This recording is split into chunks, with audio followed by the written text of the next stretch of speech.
C'est aux portes de Paris, en Île-de-France, en plein cœur de la vallée de Chevreuse que je vous emmène maintenant. Plongez avec moi dans le monde merveilleux de Janvry, un village pas tout à fait comme les autres. Ma journée commence par un accueil inattendu. Tu m'emmènes où comme ça, Christian? La petite ferme, c'est le cœur battant du village. Tu vas voir, c'est plutôt sympa.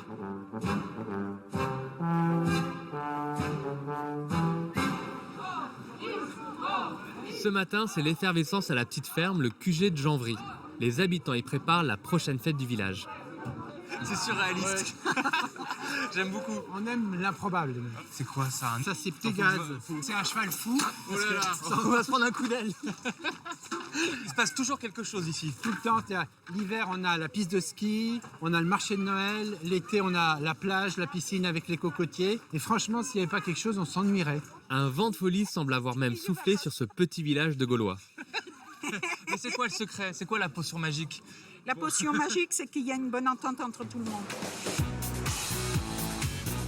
Et s'il y a une bonne entente, c'est qu'à Janvry, on pense à tout le monde, grand comme petit. Tous les dimanches matin, on emmène les gosses pour nourrir les animaux. Il faut y aller avec les gosses, tu vas voir, c'est génial. Vas-y, allez, allez. Ah, mais il est lourd, le Parisien. Ah. Merci, Christian.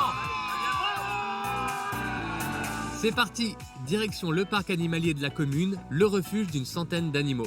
Oh là là, génial. Ils ont repéré les brocolis et la salade. Ah oui, oui, oui.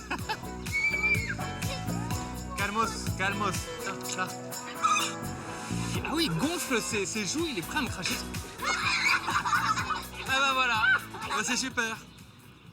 Le parc est ouvert toute l'année? Toute l'année, c'est ouvert à tout le monde, aux habitants d'ici, aux personnes extérieures. C'est gratuit? C'est gratuit. D'accord. Tout le monde peut venir, les caresser, Les nourrir? les nourrir. Et c'est l'avantage parce que souvent quand on va dans un zoo, on peut pas toucher les animaux. Là, on est vraiment au contact. Regarde, regarde. Incroyable. C'est exceptionnel d'être aussi près d'un wallaby. Ça fait comment un wallaby? Voilà, comme ça. Si vous avez envie de profiter au maximum des animaux, vous pourrez même dormir dans le parc, dans l'Isba des Bois, le gîte communal de Janvry. Je retourne maintenant au cœur du village où il fait bon flâner entre la jolie église Notre-Dame du Mont-Carmel, qui date du XIIIe siècle, et le somptueux château de Janvry. C'est justement dans le parc du château qu'Alexandre, son propriétaire, m'attend. À Janvry, on peut s'initier au ball trap. Salut Alexandre. Comment vas-tu? Bienvenue. Comment vous savez lequel a réussi à avoir le palais? Ça, c'est une question d'habitude. C'est un sport très ancien. Alors oui, tout à fait. Le ball trap, ça a été créé au fin du XVIIIe siècle par les Anglais. Ouais. Et maintenant, c'est devenu une discipline sportive à part entière. Et c'est même devenu une discipline olympique. Les palais me semblent tout petits. Ça fait combien de centimètres de diamètre? 110, le voilà. Voilà, ça c'est la taille. Donc il y a plusieurs tailles, celui-là c'est le plus gros. Et pour les débutants, t'en as pas de 1 ou 2 mètres de diamètre? Allez, on y va. C'est la crosse qui monte. Voilà, parfait, super. Le voilà là-haut. Voilà, donc tu es à peu près 1 mètre derrière. Hein. Allez, on remet ça. Tu te concentres sur un plateau.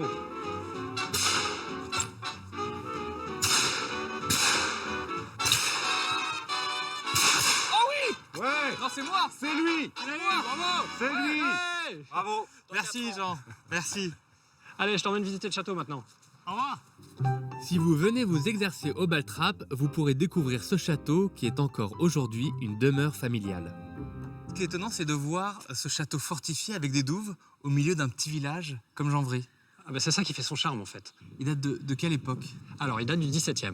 C'est le style typiquement Louis XIII, mais il a une particularité. Normalement, le style Louis XIII, il y a un peu des colonnes, des pilastres, des petites briques, des choses comme ça. Là, il est très simple. Il appartient à ta famille depuis combien de temps? Elle est dans la famille depuis bien longtemps, depuis 1784. Avant de partir, Alexandre tient à me faire découvrir une dernière particularité du château.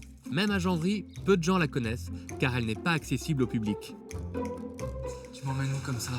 Tu vas voir, c'est un mystère. C'est assez exceptionnel, mais on a des cachots. Et ça n'a pas bougé depuis le XVIIe siècle. Et pourquoi un cachot dans ce château? En fait, le seigneur de l'époque, le seigneur de Janvry, qui a construit le château, voulait que sa seigneurie soit la plus majestueuse possible. Et donc pour ça, il avait le droit de haute justice. Et le droit de haute justice, c'était qu'il avait le droit de rendre une sentence de mort. Tu veux la visiter? Bah oui, je vois. Ah, vas-y.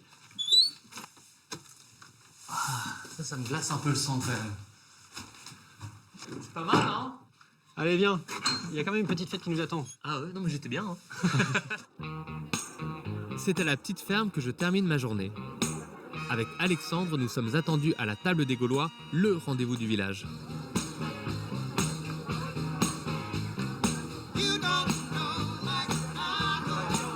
Christian, monsieur le maire, ça va? Oui, t'as pris des coups de soleil, toi aussi. Alors c'est quoi le concept là? Alors, tous les samedis soirs, on s'est dit qu'on n'avait pas envie de faire la vaisselle, qu'on n'avait pas envie de faire la cuisine, et que ça serait sympa de se faire une table à nous, où ça coûte pas cher, mais que ça soit bon. C'est le paradis.